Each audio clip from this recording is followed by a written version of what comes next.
John, firstly, thank you for taking the time to sit down with Rangers TV this afternoon. Firstly, can you give me your assessment of the club's performance since maybe the COVID pandemic in 2020? If I look at those 2 and a bit years, a lot's happened in so many ways. And I think it's interesting, I talk quite a lot to non-Rangers fans living where I live.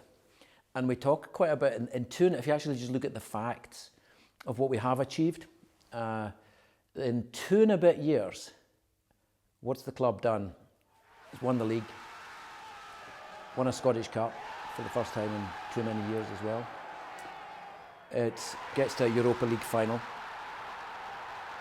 and it qualifies for the Champions League for the first time in too many years.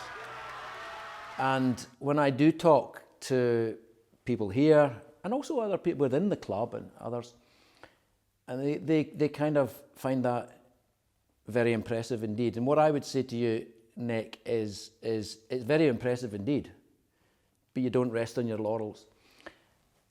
I would say, going back 2 and a bit years, if you told me those would be the achievements of this football club, is there a Rangers fan out there who wouldn't bite your hand off for that?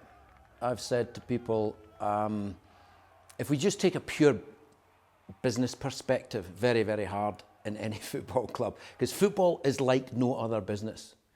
It's not a normal business in so many ways. But if we were just to stand back and try to take a dispassionate business perspective, this is the single hardest challenge I've ever taken on in my business life. And I've actually said that almost from day one when we got in 7 and a bit years ago. And I kind of looked under the bonnet. I thought, my goodness, I knew it was bad, and but I didn't know it was that bad. Even in the last 2 and a bit years, it's been seriously challenging because, of course, you've had COVID apart from anything else. So I think, again, without sort of too much of a sense of satisfaction, you can never have that, especially at Rangers. You can never have you can't dwell on success for too long, actually. And you shouldn't dwell on failure for too long, incidentally. But you can't dwell on success for too long at Rangers, especially, because I always think that when you dwell on success in life, you risk complacency, and we never ever have that.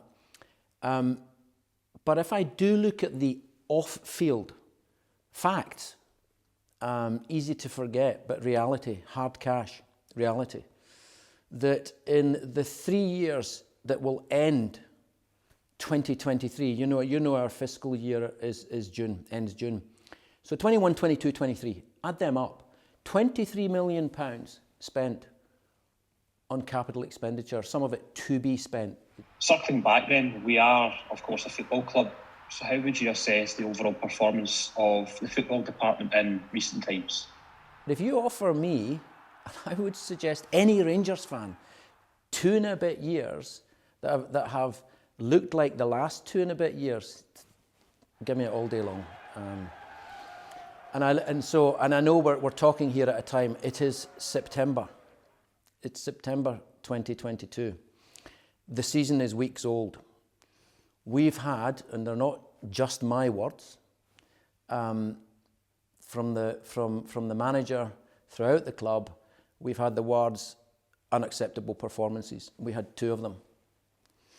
I'm talking on the back of a performance that was, in my book, in my view, a Rangers performance, and that's the one against Napoli. That was a Rangers performance. Not a result we want for Rangers, but it's a performance. I watched a Rangers team the other night. I would suggest to you I didn't watch a Rangers team in Amsterdam, and I didn't watch a Rangers team in the game before that. That wasn't a Rangers performance, and that's why the manager and others used the term unacceptable. Let's not dwell on it, fix it. And I see the football department doing everything from Ross throughout that department. I see them doing everything in their power to fix it. And at Rangers, that will always be the case. At this club, the bar only rises. The bar of expectation only rises, on the pitch and off the pitch. And I see an awful lot of people led by the football department, if we have to term it that. We're a football club. All other departments are there to support the football department, in my book. And just sticking with football matters, John, and looking specifically at the first team, the club invested in a number of new signings in the summer. How do you view their impact thus far? Well, the first thing I'd say about that, Nick, because I know there's a lot of noise around that just now, on the back of those two unacceptable performances in particular, there is quite a lot of noise around that. Some of it justified, and as always, some of it, I think, less justified. I learned long ago not to judge a new Rangers player within weeks. And I go way back over my supporting life as a Rangers supporter.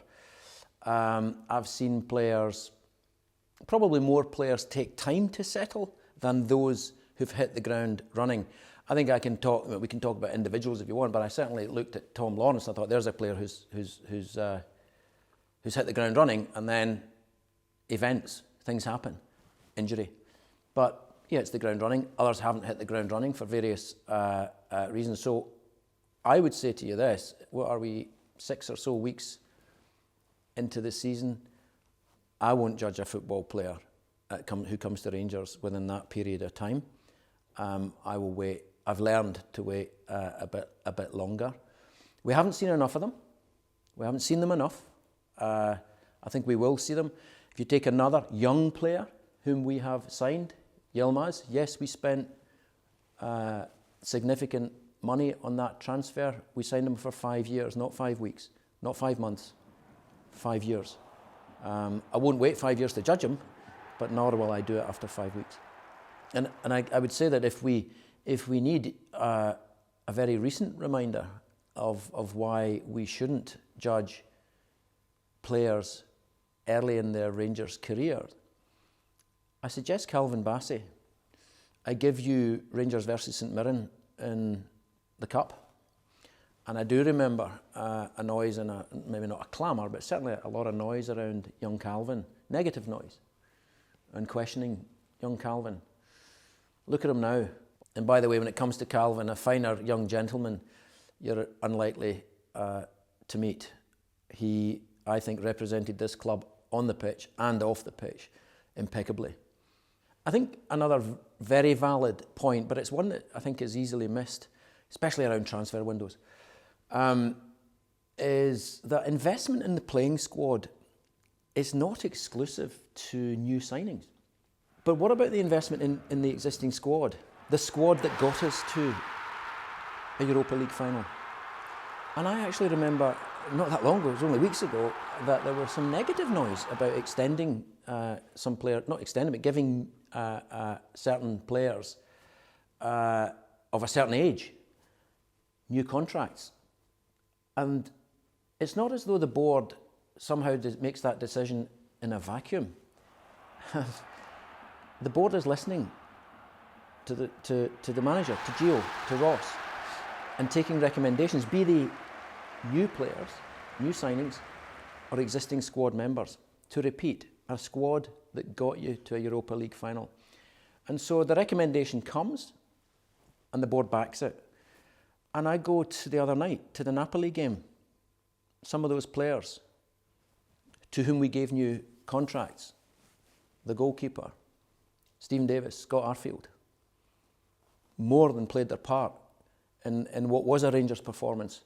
Not a Rangers result, not the desired result, but a Rangers performance against Napoli. And then if we return to the new signings, some weeks ago I listened to the vice-captain of the club say that it's the strongest squad he's seen at Rangers since he's been at Rangers. Now, I know for a fact that that is a player who doesn't miss a training session. And if that's a player who doesn't miss a training session, he sees those players every day. And I trust his judgment. And I trust the judgment of the manager who says he's happy with this squad. I happen to believe this is also the strongest squad since I've been at Rangers, and since Connor's been at Rangers and others have been at Rangers. And it's September. Let's see if we're right in that as the season progresses. Questions around the club's finances will always arise, particularly given the reported income the club has made in the last 12 months from various sources. How do you view this area at the present moment? It is, in some ways, isn't it quite ironic that the questions around the club's finances have gone from, goodness, where's it coming from? How are we going to look in 3 months? How are we going to look in 6 months? And those were very real questions.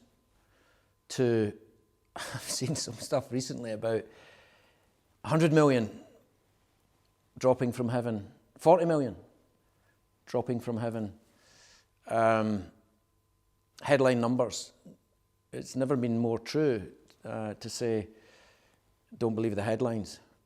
And I saw one about Rangers hoarding cash and all sorts of stuff. Now, there's something I want to say about that. We can rail against that. We can say, well, that's lazy journalism, or that's the usual suspects coming out and being as opportunistic as ever and having a crack at the club at the earliest opportunity, a couple of really bad performances on the pitch, let's go and have a crack at them. You can choose to rail against that. You can choose to point the finger at that, say, the usual suspects, or whomever you want, or whatever you want to call them. Let's have a look at ourselves. I always do this. I do it in my day job, but let's look at ourselves. Where have we perhaps fallen short? I think we've fallen short in our communication of what, for example, qualification for the Champions League group stages actually means in financial terms. We fell short. So I'm sorry if certain people within the club might feel that I'm criticising them. I'm owning this because I'm part of the club. We must all own it together. Let's look at ourselves before we point the fingers elsewhere. I think we missed a trick. I think we could have come out after the PSV game and said, let's celebrate, we're back. But this is what it really means. And instead there was something of a vacuum, and I think that vacuum was filled. Whether it was agenda-driven or not, I'm not particularly interested in that. It was filled with, where's the money gone? Rangers is not going to be sat on piles and piles of cash as this year progresses. The Rangers continues to invest on and off the pitch, and we will continue to invest because the bar only rises. I accept some of the criticism about communication. I accept that. That is not alone the responsibility of people in communication.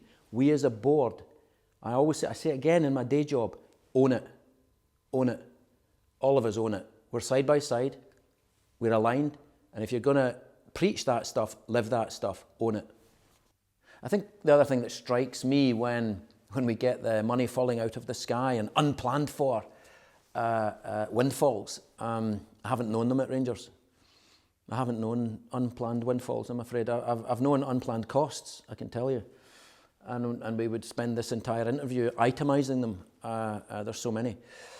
But unplanned, particularly when it comes to player trading, I do want to talk about this. To sort of imply that it's unplanned or it's falling from heaven or whatever, some of the phrases that I've used, it's so wrong. Very much part of the model. Let's go back to the AGM when I spoke about 4 pillars. What was the 4th pillar? And I said it wasn't yet standing. And maybe 4 pillars isn't the analogy. Maybe it's 4 cylinders in an engine. I don't know. But if an engine's going to work on 4 cylinders, you have to have all 4 firing. The player trading model wasn't up and running, wasn't up and firing. Here's the fact. It's actually only been up and running, up and firing for months. And it's called January 2022 with the sale of young Nathan. The development of Nathan in that academy has been years in the making, had been years in the making. Players were moved on to make way specifically for, in the first team squad, specifically for Nathan and for Calvin. They both came in, took their opportunities, grabbed the bull by the horns, took their opportunities, and sadly, from my perspective, from a footballing perspective, sadly, no longer part of our squad. But that's the reality. They were seen, they were identified, they were targeted, and they're now plying their trade at the top level. Supporters have raised a number of concerns in recent times around a number of issues. How do you and the board plan to address them? I mean, there's a myriad of issues, and you know, there will always be issues and challenges at a club like this. You know, this is what is Rangers about? Rangers about winning. And again, in my day job, I actually, believe it or not, operate in a league table business. The fund management business is a league table business. It's very public. Is your fund at the top of league tables, at the bottom of league tables? And investors buy and sell your fund based on your positioning. And a fund, thankfully, in my day job, that tends to be over a rolling 3-year positioning.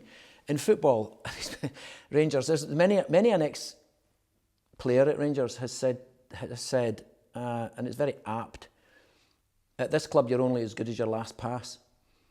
You know, that's Rangers. That's the bar of expectation. I wouldn't have it any other way. We must accept that there will always be challenges, challenged by our own support. Rightly so. Rightly so. They are the lifeblood. That's who really owns this club. I don't know about you, I was very struck by English Premier League fans and their reaction in certain clubs to that whole Super Cup stuff. That told you, it certainly told the owners of those clubs, who really owns the club. I'm a part owner of Rangers, but I'm every bit as much an owner of Rangers as a fan, a supporter, as I am somebody who happens to own some shares. So never will we take them for granted.